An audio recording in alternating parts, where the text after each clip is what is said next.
Hello, my name is Chloe, welcome to my channel. Today I'm bringing to you my September book haul.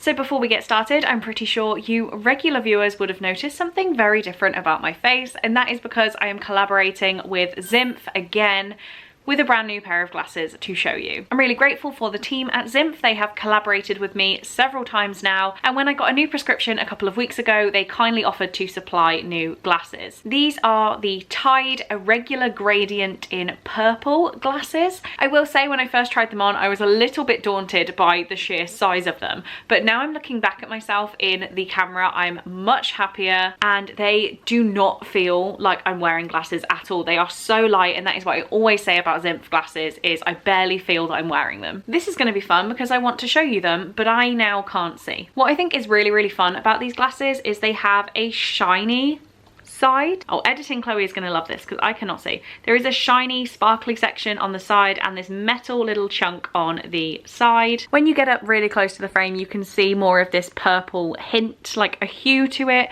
which I think is really cool because it's a funky colour without being in your face. They come as always in the Zimp little case with the pulley out drawer and glasses white. This is made completely from recycled materials and I think it's pretty cool. They are so sturdy as well. I have so many of these. And also what I have in here are a discount code exclusive to me, which you will not need because I've got one just for you, and a little booklet explaining cleaning your glasses, how to adjust your glasses, and a little bit about their policies. This is actually really handy because I can safely say I have never adjusted glasses on getting them, but it genuinely does explain how to adjust the tips and nose pads, which I never go for glasses with nose pads. There are lots of options without nose pads. I have never liked them. I've been a glasses wearer for about 15 years and I have never enjoyed glasses with nose pads. So I have the fun discount for you guys. You could use the code CHLOEAL7 over on Zimp and that will give you 25% off your entire Zimp order. I will leave a link down in the description for these specific glasses and also for the discount code, so you can go and check it out if you wish. I have had absolutely no problems with them. I have worked with them many times over the past couple years now and I'm extremely happy with all of the glasses I've received. They're just so lightweight, so comfortable, and there are so many different trendy things on there. I'm not quite cool enough for all of the trends, but having a little bit of sparkle on these ones definitely has like perked me up a little bit. And now the bookish content that we are here for. There are so many exciting books that I hauled this month. I was going to be reserved, but I went to the works, so that's already problem number one, and I got some amazing lovely gifts from you people. So the book haul today is 18 books, which, come on, it's not the worst I've ever done. So we'll start off with the ones from publishers. The first one I have here is The Blood Years by Alana K. Arnold, which is an arc coming out on the 23rd of October. I received this through Harper 360 YA, and this is a young girl's struggle to survive the Holocaust in Romania. I have become slightly fascinated with Romania since getting a Romanian colleague and just realizing how little I knew about the country. And I was also always interested in World War II fiction. It was something I dedicated a lot of my history time at school to. So reading the fiction as I've gotten older and now having a bit more of an interest in the country as a whole has really excited me to read this book. We're following two young girls here who live in a house in a city in a world divided. War in Europe has come to their beloved home, long safe a haven for Jewish people, and almost overnight their world changes. Every day is a struggle to keep their grandfather's business, to keep their home, to keep their lives. She has long known that she exists in a world defined by those who have power and those who do not. As those powers close in around her, she must decide whether holding on to her life might mean letting go of everything that has ever mattered to her, and if that's a choice she will even have the chance to make. It's also inspired by true events from the author's grandmother's experiences as a young Jewish girl in Romania during the Russian and German occupations. So I am very interested by this one. It sounds like right up my street and also really emotional and thought-provoking. The only other book I got from a publisher this month was Yours from the Tower by Sally Nichols, which I got through Tandem. This one I have already read, so you will have seen it in my wrap-up, and also I talked about my vlogs and stuff, but for completeness, you've seen it in my wrap-up, so you already know my thoughts, but I did haul that one this month. We had one pre-order this month I was incredibly excited for, and that is A Taste of Darkness, which is the YA horror anthology, partly compiled by Amy McCall, who is becoming such a lovely friend. These are 13 chilling stories to savour. I don't normally love short stories, but knowing that this was Amy's work, I just had to jump on it and support. So this says it is 13 nightmare-inducing stories from the queens of YA suspense. Deep in the darkness, a place of secrets, demons and danger. Rumours lurk of vampires, forgotten creatures and shadows. Keep your fear at bay, never look back. Enter with caution, surrender yourself, scream but nobody will hear you. Sounds so cool, and yeah, I'm hoping I really vibe with these horror short stories. I think I will. Okay, now we're on to the purchases I made myself. The first one that was a complete whim is Love Like Farms by BK Borison. This is a story about a handsome, freckled data analyst and a messy, optimistic tree farm owner in a small town with the best hazelnut lattes on the East Coast. So I've heard amazing things about this book. It is not specifically a Christmas book, but the main character runs a Christmas tree farm. So I decided I wanted to get my hands on it to read it in December, potentially on my travels. We've got a little small town romance vibe, and it's blurbed as the most exciting new voice in romance. I think it looks really cute and I'm really excited to read it. Next up, my haul from the works, and I kid you not, this cost me £20, which is crazy. So the first three, because clearly I needed all three, is Chase Me, Need Me and Make Me, all by Tessa Bailey. And this is the Broke and Beautiful series. I couldn't remember what it was called. So I'll just go with who we're following.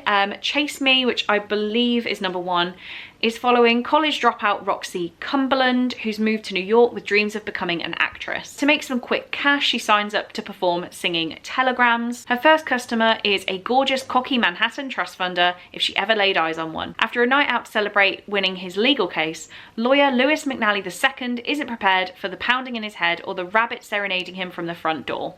But the sassy wit and sexy voice of the girl behind the mask intrigue him, and one look at her stunning face, followed by a mind-blowing kiss against his door jamb, leaves Lewis wanting more. Just sounds really cute. The second one, Need Me, is Honey Peribo, who's traded in her cowboy boots for stilettos and left her small Kentucky town to attend Columbia University. While at an off-campus party, an accident lands Ben in a dark locked closet with a sexy-sounding southern belle, and their chemistry is explosive. So that one also sounds good, but this one I'm most excited for. So this is number 3, and it says, construction worker Russell Hart has been head over work boots for Abby Sullivan since the moment he laid eyes on her. But he knows a classy uptown virgin like her could never be truly happy with a rough blue-collar guy like him. If only she'd stop treating him like a personal hero, a role he craves more than oxygen, maybe he could accept it. So these 3 were in the 3 for £6. Can you believe that? I then got My Roommate is a Vampire by Jenna Levine, and I saw a lot of people reading this for the Vampire Diaries readathon, so wanted to give it a go. But this is about Cassie, who finds a new place to live. Her new roommate, Frederick J. Fitzwilliam, is far from normal. He sleeps all day, is out at night on business, and talks like he walked out of a Regency romance novel. He also leaves Cassie heart-melting notes around the apartment, always asks about her day, and doesn't look half bad shirtless on the rare occasions they're both home and awake.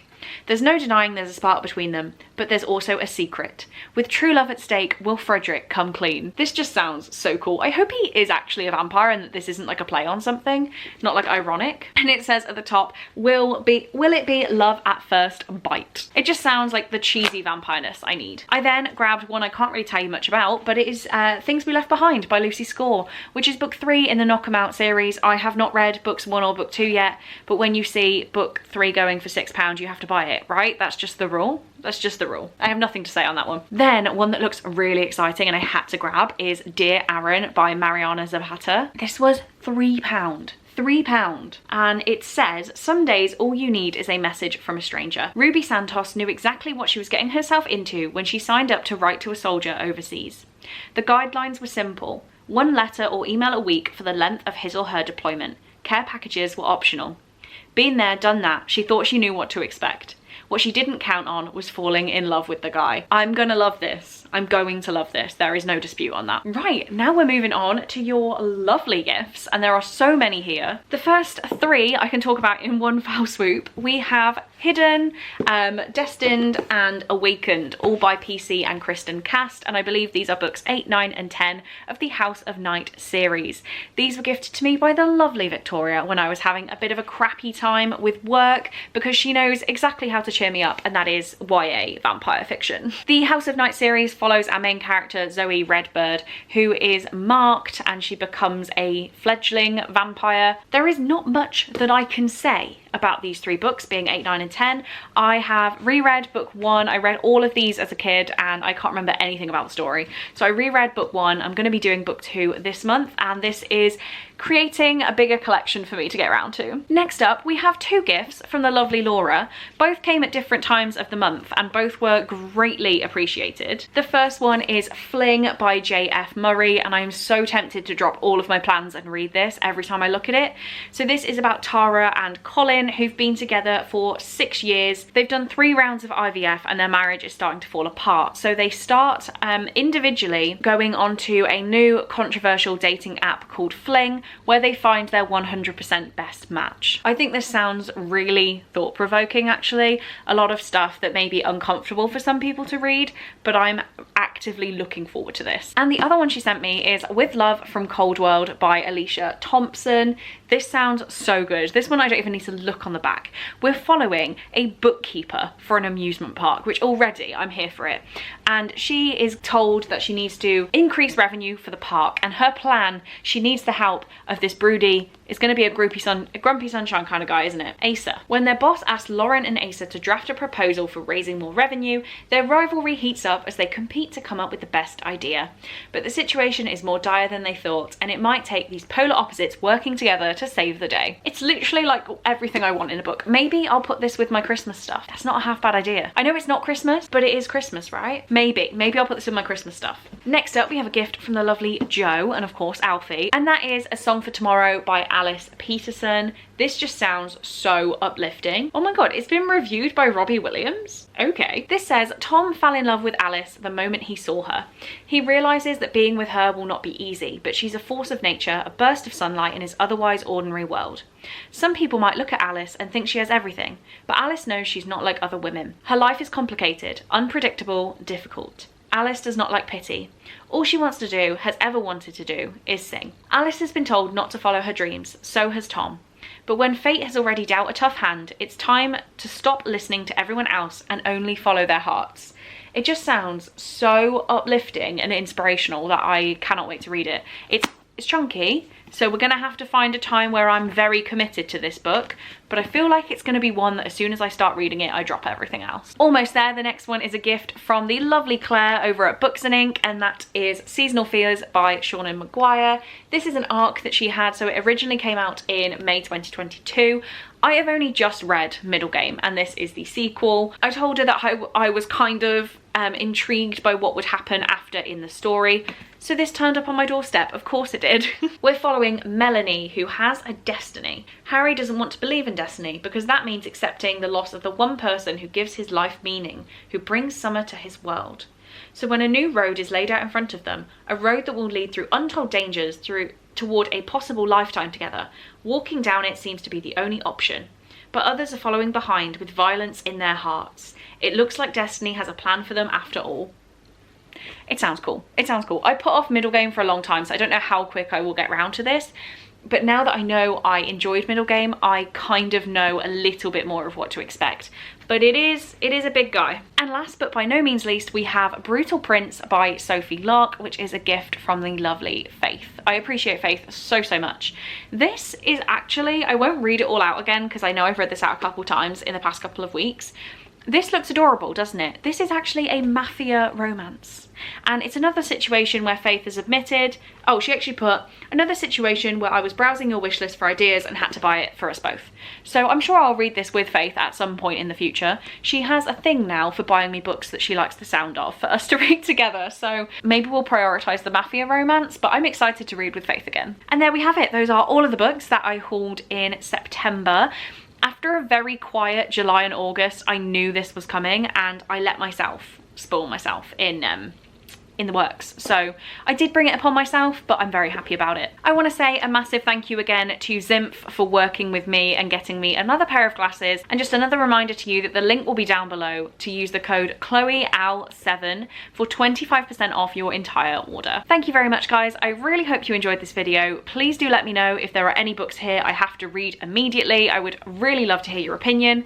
Anyone who's read this one, should I read it at any point in the year or should I leave it for Christmas? Thank you for watching, guys. I really hope you enjoyed, and I will see you in my next video. Bye!